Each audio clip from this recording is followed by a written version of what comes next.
Internal auditing के disadvantages क्या होंगे? सर डिसएडवांटेजेस हम ये कह सकते हैं कि जो हम किसी बंदे की ये जो ऑडिटिंग की टास्क असाइन करेंगे जिस बंदे को, तो उसका टाइम ज़ाया होगा, वो क्योंकि अपना काम छोड़ के आएगा ऑडिटिंग पे, तो ये नहीं अपनी नहीं जॉब नहीं छोड़। नहीं नहीं नहीं नहीं नहीं। देखो सर ये इंटरनल इंटरनल ऑडिटिंग होगी जो वो एक्सेप्टेबल नहीं होगी, यानी कि जो शेयर होल्डर्स हैं, क्लाइंट है, उनकी तरफ से एक्सेप्टेबल नहीं होगी। और ये एक सर्टेन सिनेरियोज में कह सकते हो, हर जगह ये लागू नहीं होता। अगर आपकी उससे इंटरनल ऑडिटिंग भी एक रिक्वायरमेंट होती है बेसिक, कि आप अपने ऑडिट भी करोगे, एक्सटर्नल ऑडिट भी करोगे, इंटरनल ऑडिट भी करोगे, ये भी रिक्वायरमेंट होती है अक्सर अक्सर क्लाइंट्स की। तो आपको इंटरनल ऑडिटिंग करनी पड़ेगी, फिर उसके लिए आपको अपना रिप्रेजेंटेटिव बताना होता है, ठीक है। सर फिर before chance of necessary, errors भी ज्यादा हो सकते हैं, क्योंकि सर वो लेस नॉलेज की तो वजह इसमें से। आप कह सकते हो कॉम्पिटेंसी लेवल उतना नहीं होगा, ठीक है। बेसिक पॉइंट पे आना, जो बेसिक पॉइंट है वो ये है कि कॉम्पिटेंसी लेवल उतना नहीं होगा। जैसे हमने यहाँ पे देखा था कि कॉम्पिटेंसी लेवल हायर है, ये देखो इसका एडवांटेज उसका डिसएडवांटेज बन। इसका कॉम्पिटेंसी लेवल क्या होगा, हायर है, उसका इतना नहीं होगा, लो लेवल ऑफ कॉम्पिटेंसी होगी। ये इंडिपेंडेंट था, इंटरनल वो इंडिपेंडेंट नहीं होगा, इंटर वो इन्फ्लुएंस में आ जाएगा, क्योंकि सलाम दुआ होगी लोगों के साथ, ठीक है। तो he may get under the influence of his peers, वो कहेंगे यार अब तू मेरी साइड का ऑडिट करेगा, रहने दे यार, छोड़ दे, ठीक है। इन्फ्लुएंस में आ जाएगा। बेसिक बेसिक कॉम्पिटेंसी लेवल है, तो वो लॉ से अवेयर नहीं होगा, लेजिस्लेशन से अवेयर नहीं होगा, डिफरेंट स्टैंडर्ड से अवेयर नहीं होगा, क्योंकि वो तो अपनी साइड को ही देखता है, बाहर तो वो जाता नहीं है। तो he may not be well aware with the standards, जो चेंजिंग स्टैंडर्ड्स या न्यू स्टैंडर्ड इंट्रोड्यूस हो गए, ठीक है। इस तरह के आप ये टाइम डिसएडवांटेज। कंज्यूमिंग भी तो हो सकता है सर, क्योंकि अगर ऑडिटिंग होगी तो सर दूसरा ऑफिस वर्क होगा, वो भी डिस्टर्ब हो सकता है। नहीं नहीं, वो तो आप देखो, जब जब आपका एक काम होना है तो वो डिस्टरबेंस नहीं है, वो तो होना है। Auditing is a part of your work, management system का पार्ट है, तो ये टाइम डिस्टर्ब करने वाला पॉइंट तो नहीं आएगा। ये जरूर है कि जब हम एक्सटर्नल ऑडिटिंग करते हैं तो ज्यादा वक्त लगता है, आपको बुलाना पड़ता है, कंपैरिजन करें ना, अभी हम करें कंपैरिजन। कंपैरिजन में फिर आप देखते हो कि कौन सी चीज कहाँ से एडवांटेज देती है और कहाँ से डिसएडवांटेज देती है। तो हम सिर्फ कंपैरेटिवली अभी बात करें कि एक्सटर्नल और इंटरनल के कंपैरिजन में उनके क्या एडवांटेजेस हैं और क्या डिसएडवांटेजेस हैं। देखो इसमें अब हमने बता दिया कि ऑडिटर सर्टेन इश्यूज नोटिस नहीं करेगा, ठीक है, क्योंकि इतना कॉम्पिटेंसी लेवल नहीं है, वो वहाँ पे रहता है, तो अक्सर इश्यूज इग्नोर कर देता है। जबकि यहाँ पे हमने देखा था कि उसके पास फ्रेश पेयर ऑफ आइज है, तो वो सारे इश्यूज को देखेगा डिटेल में, ठीक है। ये जो एडवांटेजेस थे वही डिसएडवांटेज बन गए। इसकी गुड नॉलेज ऑफ जो स्टैंडर्ड्स है वो नहीं होगी, जबकि वो कॉम्पिटेंट है उसकी अच्छी होगी। इसके पास हो सकता है उस तरह की ऑडिटिंग स्किल्स ना हो, क्योंकि ये जगह जगह घूमता नहीं है, ये अपनी ऑर्गेनाइजेशन में ही रहता है, ना इसकी कोई इतनी लेवल ऑफ ट्रेनिंग होती है, ठीक है। और ये इंडिपेंडेंट नहीं होते, इंटरनल इन्फ्लुएंस में आ जाते हैं। तो ये सारे जो एडवांटेजेस हैं आप देख रहे हो चारों के चारों, ये यहाँ पे क्या बन गए हैं, डिसएडवांटेजेस, ठीक है। तो ऑपोजिट, इस तरह एक चीज को आप अच्छी तरह से तैयार कर लोगे, दूसरी चीज ऑटोमेटिकली आपको आ जाए। कंपैरिजन का ये फायदा होता है, ठीक। तो this is about auditing. Auditing के फेस क्या होते हैं, ऑडिटिंग का प्रोसीजर क्या है, इंटरनल और एक्सटर्नल ऑडिटिंग के फायदे और नुकसान क्या क्या हैं। Last part of our course is review. बड़ा सिंपल सा पार्ट है। देखो हम जब भी एक काम करते हैं तो इस काम का एक इम्पोर्टेंट पार्ट होता है फॉलो अप, राइट। कि आपने ये नहीं करना होता कि टारगेट सेट कर दिए कि रिस्क असेसमेंट बननी है तो बन जाएगी खुद ब खुद। आपने प्रॉपर फॉलो अप करके देखना होता है यार, क्या मेरे टारगेट्स जो मैंने सेट किए थे वो अचीव हो रहे हैं। और अगर आप एक ऑर्गेनाइजेशनल लेवल पे जाओ तो हमें पता है 3 लेवल ऑफ मैनेजमेंट होते हैं ऑर्गेनाइजेशन में। एक टॉप टीयर मैनेजमेंट होती है, एक मिडिल मैनेजमेंट है, एक लोअर मैनेजमेंट है। जो टॉप मैनेजमेंट है उनके बड़े टारगेट्स होते हैं, वो एनुअली या 5 साल के या 10 साल के टारगेट लेके चलते हैं। जबकि जो मिडिल मैनेजमेंट है वो महीने क्वार्टरली टारगेट्स लेके चल रही होगी। और जो लोअर मैनेजमेंट है, यानी जो डिपार्टमेंट लेवल पे मैनेजमेंट होती है, वो वीकली डेली बेसिस पे अपने टारगेट्स को देख रही होती है। और यहाँ पे सिर्फ क्योंकि हम हेल्थ एंड सेफ्टी की बात करें तो हम हेल्थ एंड सेफ्टी के टारगेट देखेंगे। ऑब्वियसली हमारे हेल्थ एंड सेफ्टी के टारगेट क्या होंगे कि स्टाफ टर्नओवर रेट कम हो, एक्सीडेंट रेट कम हो, एब्सेंटीज्म रेट कम हो, एलटीआईज कम हो, ठीक है, रिपोर्टिंग कल्चर बेहतर हो, etcetera etcetera, risk assessment quality की हो। तो हमारी ये चीजें हैं जिनको हमने रिव्यू करना है कि ये हो क्या रहा है कि नहीं हो रहा। अगर हमारा इस साल का टारगेट फॉर एग्जांपल ये है कि हमने अपना नियर मिस का जो पिछले साल के मुकाबले में रेट था वो 15% तक कम करना है, ठीक है। तो हम हर मंथ के बेस पे देखेंगे कि यार इस मंथ कितने फीसद कम हुआ, जो डिपार्टमेंट लेवल पे है। फिर अगर मैं लोअर मिडिल मैनेजमेंट लेवल पे चलो तो वो क्वार्टरली यानी 3 महीने बाद देखेंगे कि हम टारगेट अचीव कर रहे हैं कि नहीं कर रहे। और जो फुल मैनेजमेंट का बोर्ड है वो साल बाद अपनी परफॉर्मेंस को रिव्यू करेगा।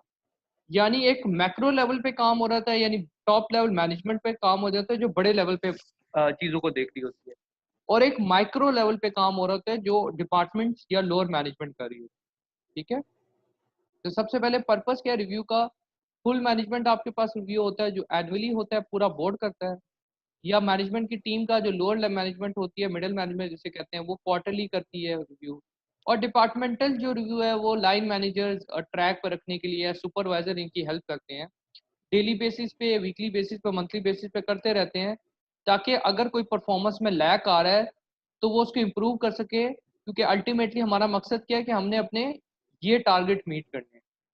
इस टारगेट को मीट करने के लिए आप छोटे टारगेट सेट करते हो, फिर इन छोटे से ये टारगेट मिलते हैं और फिर अल्टीमेटली आपके ये फाइनल टारगेट अचीव होते हैं। ठीक, तो रिव्यू में हम करते क्या है? बेसिकली एक मैनेजमेंट सिस्टम का एक इम्पोर्टेंट पार्ट है रिव्यू। अगर आप टारगेट सेट कर लो और वो टारगेट अचीवेबल ही ना हो, इसलिए हमने जब पढ़ा था ऑब्जेक्टिव्स के बारे में सेकंड चैप्टर में, तो हमने देखा था objective should be smart, specific, measurable, achievable, reasonable and time bound. तो रिव्यू में हम यही देखते हैं कि क्या हम टारगेट पे हैं, अगर नहीं है तो क्यों नहीं है, और हमें क्या चेंज करना पड़ेगा ताकि हम अपने टारगेट को अचीव कर पाएं। इसी तरह की एग्जांपल दी हुई है जिस तरह मैंने अभी आपको बताई थी कि reduce loss time accident by 5%, ये हमारा टारगेट है। ठीक है, अगर तो टारगेट मेट हो जाता है बड़ी अच्छी बात है जी, टारगेट मेट हो गया, अगले साल का हम टारगेट रखेंगे कि हम 10% कम करेंगे, यानी 5% हम और बढ़ा देंगे। लेकिन अगर ये नहीं अचीव कर पाते हैं तो फिर हम देखेंगे कि क्या वजह तो यह है कि हम टारगेट नहीं अचीव कर पा रहे, और हमें क्या चीज़ चेंज करनी पड़ेगी ताकि हम ये एक्सीडेंट रेट को और रिड्यूस कर सकें। ठीक है बात, यहाँ जी पे आपको सर। बता रहे कि क्या एक्टिव और रिएक्टिव मेजरमेंट्स हैं जो हम हेल्थ एंड सेफ्टी परफॉर्मेंस की रिव्यू करने के लिए हम देख सकते हैं। तो ये सारी चीज़ें मेरे भाई, इन सबको हम रिव्यू कर सकते हैं, जो जो काम आप कर रहे हो सबका रिव्यू किया जा सकता है। आप लीगल कंप्लायंस के हवाले से देख सकते हो कि आपके ऊपर कोई लीगल एक्शन तो नहीं हुआ, अगर हुआ है तो उस पर रिव्यू कर सकते हो। आप एक्सीडेंट और इंसिडेंट डाटा को दे सकते हो कि ये ज़्यादा हो रहा है, कम हो रहा है, कितना है। आप अपनी इंस्पेक्शन सर्वेज या सैम्पलिंग को देख सकते हो कि इसमें कोई बेहतरी की गुंजाइश है या नहीं है, या हमारे टारगेट मीट हो रहे हैं। एब्सेंट रिकॉर्ड ऑडिट का भी हमने देखे, ऑब्जेक्टिव्स हमारे मीट हो रहे हैं। प्रीवियस मैनेजमेंट के रिव्यू के हवाले से हम कंपैरिजन करते हैं कि उनके रिव्यू कैसे आते थे, हमारे रिव्यूज कैसे आ रहे हैं। और जो बेस्ट प्रैक्टिसेस हैं, डेवलपमेंट्स है लीगल लॉज के हवाले से, उससे कंपैरिजन हम करके दे सकते हैं कि ये हम चीज़ें इनको फॉलो कर पा रहे हैं कि नहीं कर पा रहे हैं। अगर समराइज करूँ तो यही बात है कि हमने रिव्यू में यही चीज़ें देखनी है जो हमारे जुगाड़ू पॉइंट्स होते थे लीगल के पॉइंट ऑफ व्यू से, फाइनेंशियल पॉइंट ऑफ व्यू से, जो हमारा रिकॉर्ड है, हमारे खिलाफ कोई इन्फोर्समेंट एक्शन तो नहीं हुआ, हम अगर बेस्ट प्रैक्टिसेस फॉलो कर रहे हैं या नहीं कर रहे हैं। तो ये चीज़ें हम रिव्यू करके हमें एनालाइज कर लेंगे कि हम कितने अपने टारगेट के करीब या कितने अपने टारगेट से दूर हैं। ठीक है, रिव्यू का मकसद ही होता है कि सिर्फ टारगेट सेट करके हाथ पे हाथ धर के बैठ नहीं जाना, उन टारगेट्स को अचीव करवाने के लिए अपनी एफर्ट भी पुट करनी है। ठीक, और records of the review should be maintain. कहते हैं क्यों रिकॉर्ड मेंटेन करने चाहिए? Demonstrate compliance with MHSWR। MHSWR कहते हैं management of health and safety work regulations. ये कानून है, एक्ट है जो यूके में फॉलो होते हैं हेल्थ एंड सेफ्टी की वर्क रेगुलेशंस के हवाले से। तो एक तो कानून से कंप्लायंस करने के लिए वो कह रहे करते हैं हम कंप्लायंस करने के लिए। सेकेंडली जो रिजल्ट है वो शेयर होल्डर से हमने अपने जो है शेयर करने होते हैं स्टेक होल्डर से, ताकि हम उनको कॉन्फिडेंस में ले सके कि हम अपने टारगेट के करीब हैं। ठीक है, हम रिव्यू करें परफॉर्मेंस को, और अगर करीब नहीं है तो हम ये चेंजिंग करें ताकि उन टारगेट्स को मीट कर पाए। ये जो हमने बात की है इसको समराइज हम कैसे करेंगे कि सीनियर मैनेजमेंट रिव्यू करती है परफॉर्मेंस का और टारगेट सेट करती है ऑर्गेनाइजेशन लेवल पे, यानी पूरी एक कंपनी के टारगेट सेट करती है। मिडिल मैनेजमेंट जो है वो डिपार्टमेंट लेवल पे सेट करती है कि हमारा एक अगर सिविल का डिपार्टमेंट है, मैकेनिकल का डिपार्टमेंट है, इलेक्ट्रिकल का डिपार्टमेंट है, तो उनके टारगेट सेट हो जाएंगे different. And lastly junior management क्या करती है अपने लोकल एरियाज पे, जिनको एरिया डिफाइंड होंगे या सुपरवाइजर को या जूनियर मैनेजर्स को, कि आपका ये एरिया है, इस पे आपने देखो आपने हेल्थ एंड सेफ्टी की परफॉर्मेंस इंप्रूव करनी है, आपने इंश्योर करना है वर्कर पीपीज पहने, आपने इंश्योर करना है कि permit to work system follow, आपने इंश्योर करना है रिस्क असेसमेंट हर बनी हो, आपने इंश्योर करना है इंस्पेक्शंस हो, आपने इंश्योर करना है वर्कर ट्रेंड हो, आपने मैनेजमेंट सिस्टम के हवाले से इंश्योरिटी करनी है, आपने ये इंश्योर करना है कि कोई वर्कर परमिट के बगैर इंटर ना हो सके, कन्फाइंड स्पेस अगर एंट्री करनी है तो कन्फाइंड स्पेस एंट्री के परमिट हो, तो ऑब्वियसली क्योंकि इन चीज़ों से अल्टीमेटली आपकी सेफ्टी की परफॉर्मेंस इफेक्ट हो रही है। तो ये जनरल सा कॉन्सेप्ट था रिव्यू के हवाले से, हम परफॉर्मेंस को रिव्यू कब कब और कैसे कैसे करते हैं, ठीक है। नाउ चैप्टर नंबर 4 अभी एंड हो गया है, जो लास्ट हमारा चैप्टर था। This is the last part of management system. हमने चैप्टर नंबर 4 में चेक एंड एक्ट देखे कि जब हम अपने मैनेजमेंट सिस्टम पे चेक लगाते हैं तो वो कैसे लगाते हैं, यानी परफॉर्मेंस को चेक कैसे करते हैं, और फिर उसके उस परफॉर्मेंस को इम्प्रूव करने के लिए, एक्शन फॉर इम्प्रूवमेंट के लिए एक्ट किया था, ठीक है। 4 चैप्टर्स आपके टोटल आपने गो थ्रू किए IG1 मैनेजमेंट सिस्टम में, health and safety management system के हवाले से जो बुक पढ़ी है। पहला चैप्टर तो ज़्यादातर बेसिक से डील करता था, इंपॉर्टेंस ऑफ सेफ्टी से डील करता था कि आपने क्यों और सेफ्टी को मैनेज करना क्यों ज़रूरी है, मॉरल लीगल फाइनेंशियल रीजंस आपने देखी, आपने उसमें फाइनेंशियल रीजन में खासतौर पर डायरेक्ट इनडायरेक्ट कॉस्ट का कॉन्सेप्ट देखा, इंश्योर्ड अनइंश्योर्ड कॉस्ट का कॉन्सेप्ट देखा, लीगल पॉइंट ऑफ व्यू में आपने देखा कॉन्सिक्वेंसेज ऑफ नॉन कंप्लायंस क्या होते हैं, अगर हम लॉज को फॉलो नहीं करेंगे तो उसके नतीजे में क्या होगा। हमने ILO की कन्वेंशन देखी थी, वो क्या कहती हैं, रिकमेंडेशंस क्या कहती हैं सेफ्टी के हवाले से, एम्प्लॉयर की रिस्पॉन्सिबिलिटीज़ देखी थी कि एक एम्प्लॉयर ने क्या करना है, उसकी एम्प्लॉई के हवाले से क्या रिस्पॉन्सिबिलिटी है, एम्प्लॉई की रिस्पॉन्सिबिलिटीज़ देखी थी। फिर जॉइंट ऑक्यूपायर ऑफ प्रीमिसेस का कॉन्सेप्ट देखा कि अगर 2 या 2 से ज़्यादा कंपनी एक जगह काम कर रही होती है तो उनकी क्या जिम्मेदारी है regarding health and safety. Contractor management के हवाले से देखा था कि अगर क्लाइंट ने कॉन्ट्रैक्टर को मैनेज करना है साइट पे तो क्या प्रोसीजर है। 4 स्टेप हमने देखे थे, selection of a contractor, planning the work, coordinating the work and monitor and managing the work. तो ये हमने बेसिकली 4 स्टेप देखे थे कि किस तरह हम मैनेज करते हैं। फिर हम सेकंड चैप्टर में जब आए तो मैनेजमेंट सिस्टम स्टार्ट हो गया। ILO OSH 2001 मैनेजमेंट सिस्टम किया। हर मैनेजमेंट सिस्टम PDCA साइकिल पे बेस करता है। पॉप आ का वर्ड आपको बताया था, policy, organizing, planning and implementation, evaluation, action for improvement and audit.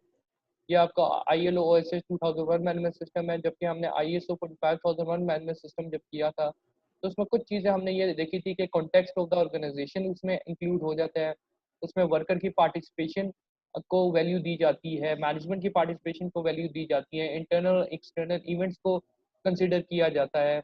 और आपने देखा था जब PDCA साइकिल को भी आप इम्प्लीमेंट कर रहे थे, उसमें पॉलिसी का पार्ट के बाद सपोर्ट एंड ऑपरेशन का आपके पास पार्ट था, ठीक है। एवोल्यूशन का पार्ट था और इम्प्रूवमेंट का पार्ट जो था कि आपने कैसे इम्प्रूव करना है। उसके मिड में आपके पास एक चीज़ थी जो सबसे ओवरलैप करी थी, वो थी वर्कर की पार्टिसिपेशन और मैनेजमेंट की कमिटमेंट। यानी उसका बहुत इंपॉर्टेंट रोल है। अगर मैनेजमेंट कमिटेड नहीं है, वर्कर पार्टिसिपेट नहीं करता तो कोई भी मैनेजमेंट सिस्टम इफेक्टिव नहीं हो सकता। ये बेसिकली ISO 45001 मैनेजमेंट सिस्टम आपको बताना चाहता है कि इस पे भी आपने गौर करना है। और इसके साथ साथ आपने अपने काम के हवाले से भी फोकस करना है कि आपकी कंपनी का कॉन्टेक्स्ट क्या है। हर ऑर्गेनाइजेशन एक काम नहीं करती, तो आपने जो मैनेजमेंट सिस्टम अडॉप्ट करना है तो अपनी कंपनी के काम को भी आपने अहमियत देनी है। फिर हमने देखा कि हेल्थ एंड सेफ्टी जो पॉलिसी होती है किसी भी ऑर्गेनाइजेशन की, वो एक 3 स्टेप प्रोसीजर होता है, फॉलो करता है, जिसमें general statement of intent, organisation और अरेंजमेंट सेक्शन आता है। गोवा का वर्ड आपको बताया था। जनरल स्टेटमेंट ऑफ इंटेंट में हम अच्छी अच्छी बातें करते हैं, टारगेट सेट करते हैं, ऑब्जेक्टिव सेट करते हैं, ठीक है। हम देखते हैं कि ऑर्गेनाइजेशन ने स्मार्ट ऑब्जेक्टिव सेट करने होते हैं। और फिर ऑर्गेनाइजेशन पार्ट में हमने पूरा चेन ऑफ कमांड देखा कि टॉप मैनेजमेंट से लेकर जूनियर मैनेजमेंट तक किस तरह इंस्ट्रक्शंस पास ऑन होती हैं, हेल्थ एंड सेफ्टी एडवाइजर का क्या रोल होता है, और अगर फीडबैक देना हो तो उसमें चेन ऑफ कमांड कैसे जाती है। रीजनल सेक्शन में हमने देखा कि अब जो हमने बातें की हैं, टारगेट्स की, उनको कैसे अचीव करेंगे। ओबियसली उसके लिए हम एक्सीडेंट अपना रिकॉर्ड वगैरह के लिए रिस्क असेसमेंट बनाएंगे, हम प्रोसीजर से सिस्टम वर्क डेवलप करेंगे, permit work system, emergency response procedure, first aid वगैरह, ये सारे प्रोसीजर डेवलप करेंगे अगर हमने जो पॉलिसी में टारगेट सेट किए थे हेल्थ एंड सेफ्टी से रिगार्डिंग वो अचीव करने हैं। फिर हम चैप्टर नंबर 3 में प्लानिंग एंड इम्प्लीमेंटेशन वाले सेक्शन में है। तो हमारा स्टार्ट ही ये हुआ कि अब हमने क्या करना है, अमली पे जामा पहनाना है अपने सारे तमाम वो पॉलिसी के ऑब्जेक्टिव जो हमने सेट किए थे। उसमें हेल्थ एंड सेफ्टी कल्चर के हवाले से बात की, that it is a shared attitude, values, beliefs and behaviour regarding health and safety.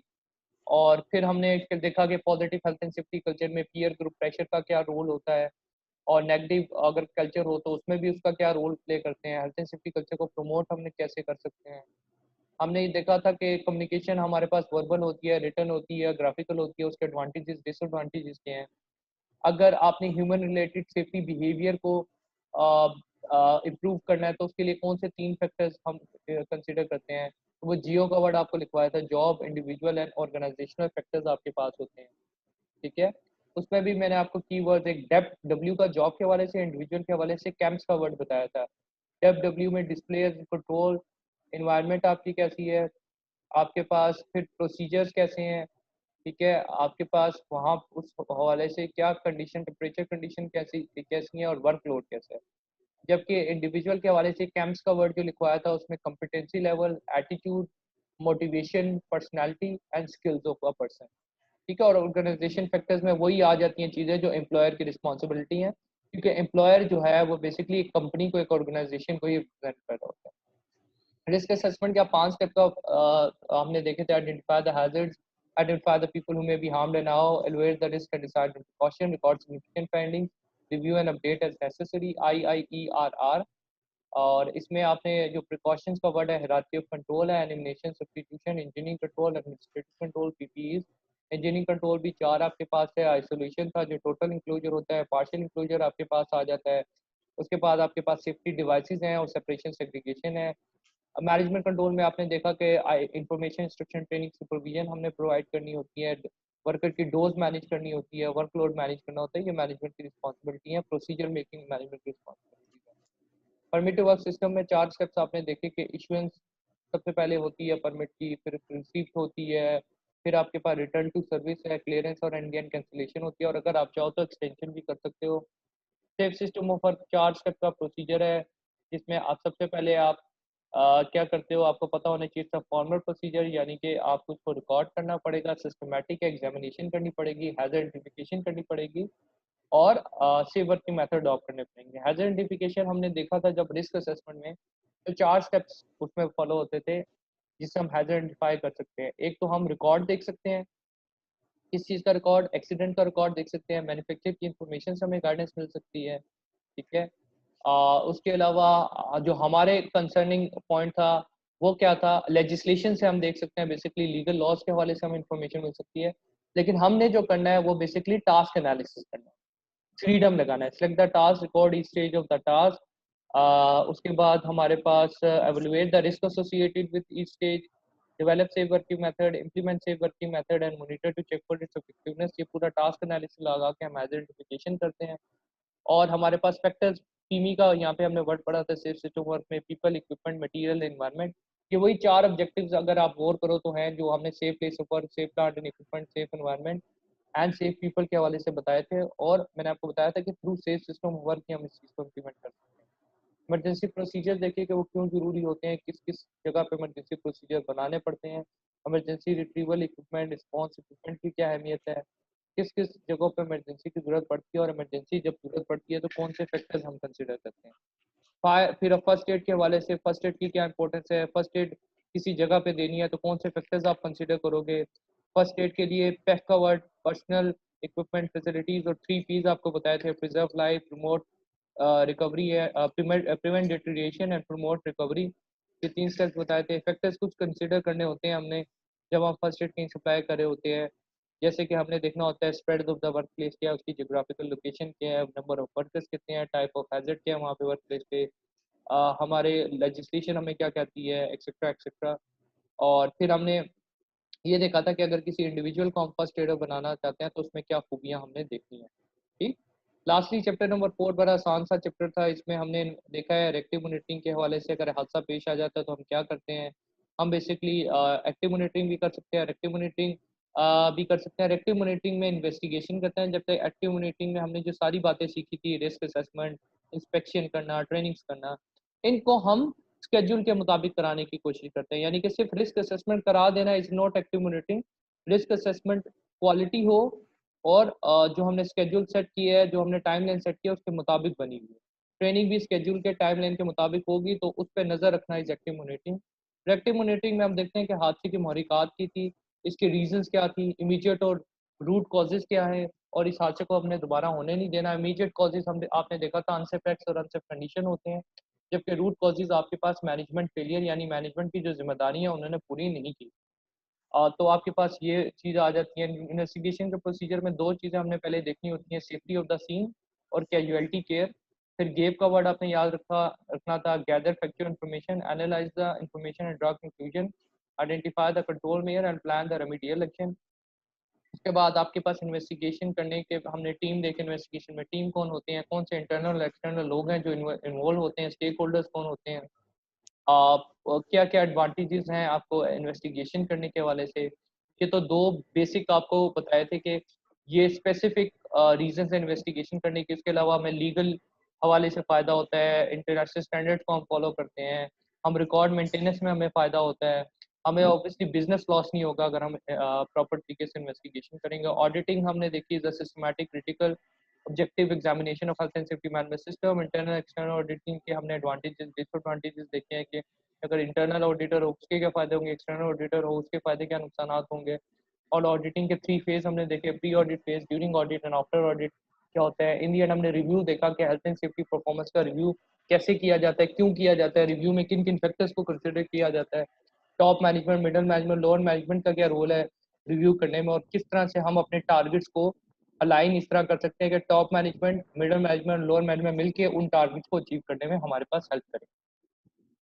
Hopeful हो कि सारी कहानी एक दफ़ा आपके जहन से गुजर चुकी होगी जो हमने की है। ठीक है, कोशिश की है कि जितना भी किया उसको एक जल्दी से एक रिवीजन आपको कर दें ताकि एक समरी आपको पता लग जाए कि हमने क्या क्या कवर किया है इसमें। ठीक है, एंड आई होप कि आपका टाइम अच्छा गुजरा होगा मेरे साथ रिगार्डिंग योर IG1। अब IG1 आपकी हो गई है कंप्लीट, आपने इसको गो थ्रू करना है। परसों से आपका टेस्ट सेशन स्टार्ट हो रहा है, मैं आपको टेस्ट शेयर करूंगा हर चैप्टर से रिगार्डिंग। पहले आपके चैप्टर 1 का टेस्ट होगा, फिर चैप्टर 2 का टेस्ट होगा, फिर चैप्टर 4 का टेस्ट होगा, फिर चैप्टर 3 को मैंने 3 पार्ट्स में डिवाइड किया है। ठीक है, 3.1 से 3.3 वो मैं आपको बता दूंगा कौन कौन से सेक्शंस में मैंने डिवाइड किया हुआ है, 3.4 से 3.5 एंड 3.6 से 3.8 में। ठीक है, इसमें आपका 3 क्वेश्चंस में आपका टेस्ट होगा और बिल्कुल आपके पेपर पैटर्न के मुताबिक मैंने टेस्ट डिज़ाइन किया है। जैसा आपका पेपर आएगा उसी की तरह के आपको सिनेरियो बेस्ड टेस्ट दिया जाएगा। देन आपका हाफ बुक का टेस्ट होगा, फिर आपका पूरी बुक का टेस्ट होगा, फिर आपके पास पेपर का टेस्ट होगा, निबोश के सैंपल पेपर्स का और निबोश का जो ओरिजिनल पेपर आया था उसका टेस्ट होगा ताकि आप पूरी तरीके से प्रिपेयर हो सकें एग्जामिनेशन के लिए। और आपकी IG2 के रिगार्ड अली से मैं कोलैबोरेट करके आपकी रिपोर्ट की क्लास सिखाऊंगा कि आपने रिपोर्ट मेकिंग किस तरह करनी है। ठीक है, और रिपोर्ट मेकिंग में आपको क्या क्या चीज़ें हेल्प करेंगी, क्या क्या इन्फॉर्मेशन आपको होनी चाहिए, उसका प्रोसीजर क्या है, ये सारी चीज़ें होंगी। कोई क्वेश्चन है तो मेरे से पूछ ले, ठीक हूँ, एंड फिर हम कंक्लूड करते हैं अपनी बात। अच्छा सर, वो जो पिछला वो टेस्ट हुआ नहीं बॉयज का ऑनलाइन, सर उसका रिजल्ट आ गया? 16 अक्टूबर तक आएगा। तो ठीक है, ठीक हो गया सर। मैं पूछ क्या रहा हूँ आपसे और मुझसे सवाल आप क्या पूछ रहे हैं? मैं आपसे पूछ रहा हूँ इससे नहीं रिगार्ड। सर वो नहीं सर, वो पता करना था ना क्या वो उन्होंने क्राइटेरिया रखा है वो, ताकि पता चल क्राइटेरिया जाता ना सिंपल फिर। सा है भाई, जो आपको बताया है क्राइटेरिया बड़ा ही सिंपल है। जो बात सीखी है उसको प्रैक्टिकली अप्लाई करना है। अगर प्रैक्टिकली जी अप्लाई सर। करके आंसर करोगे, आपको कोई दुनिया की ताकत नहीं फील कर सकती। ठीक है, और यहाँ पे हमने कोई रट्टा बेस्ड स्टडी नहीं की है, यही देखा है कि यार कुछ जुगाड़ू पॉइंट्स हर जगह यूज, हमने उस कॉन्सेप्ट को यूटिलाइज करने की कोशिश की है कि क्या क्या पॉइंट्स आते हैं। कोई चीज़ रट्टे मारने वाली नहीं है। आपको ओपन बुक एग्जामिनेशन है, पहले तो अगर रिटर्न कहीं पे जाके एग्जाम देना होता तो ये बात होती, अब आपने ओपन बुक एग्जाम देना है तो रट्टे वाली तो कहानी खत्म हो। जी सर। ठीक है, तो सिंपल, बड़ी सिंपल सी बातें हैं उसमें बताएगा आपको जो आपने फॉलो करनी है। कोई रट्टे छिट्टे वाली चीज़ नहीं है। ठीक है भाइयों, अ, आपको अगर कोई भी टॉपिक आप पढ़ते हो उसमें कोई भी चीज़ समझ नहीं आती, आप मुझे वॉइस रिकॉर्डिंग करके भेज सकते हो and I would guide you कि आपने इसको कैसे तैयार करना है। ठीक है, अपनी प्रिपरेशन स्टार्ट करें। आप सब लोगों का पेपर 28 अक्टूबर को ही है। ठीक है, तो उसके लिहाज से प्रिपरेशन अपनी स्टार्ट कर दें। परसों से इंशाल्लाह मैं आपको टेस्ट शेयर करना शुरू कर दूंगा आपके ग्रुप में, और फिर आपने वो test according to the pattern मुझसे शेयर करने हैं। मैं आपको फिर रिव्यू करके बताऊंगा कि आप क्या चीज़ें इंप्रूव कर सकते हो और क्या चीज़ें लैक करी हैं। ठीक है, मैं आपको उसके रिगार्डिंग जब वंस आप मुझे सारे पेपर दोगे तो मैं आपको सैम्पल पेपर भी शेयर करूंगा कि इसको बेस्ट तरीके से कैसे आंसर कर सकते हो आप। ठीक है, लेकिन जब तक आपके टेस्ट मुझे रिसीव नहीं होंगे मैं वो किसी को सैम्पल पेपर शेयर नहीं करूँगा। आपने अपनी तरफ से ट्राई करनी है पूरी, and then I would share कि उसका उसमें आपकी क्या खामी है और आप कैसे बेहतर तरीके से उसको अटेम्प्ट कर सकते हैं। ठीक है भैया, ठीक है इंशाल्लाह। होपफुल हूँ कि आपका टाइम मेरे साथ अच्छा गुजरा होगा और आपने कुछ ना कुछ सीखा ही होगा। एंड रिपोर्ट के हवाले से मैं अली से कोऑर्डिनेट करके आपकी क्लास में मैं मैनेज करवाता हूँ। ठीक है, ठीक है सर। ओके, थैंक यू, अल्लाह हाफिज़। यस।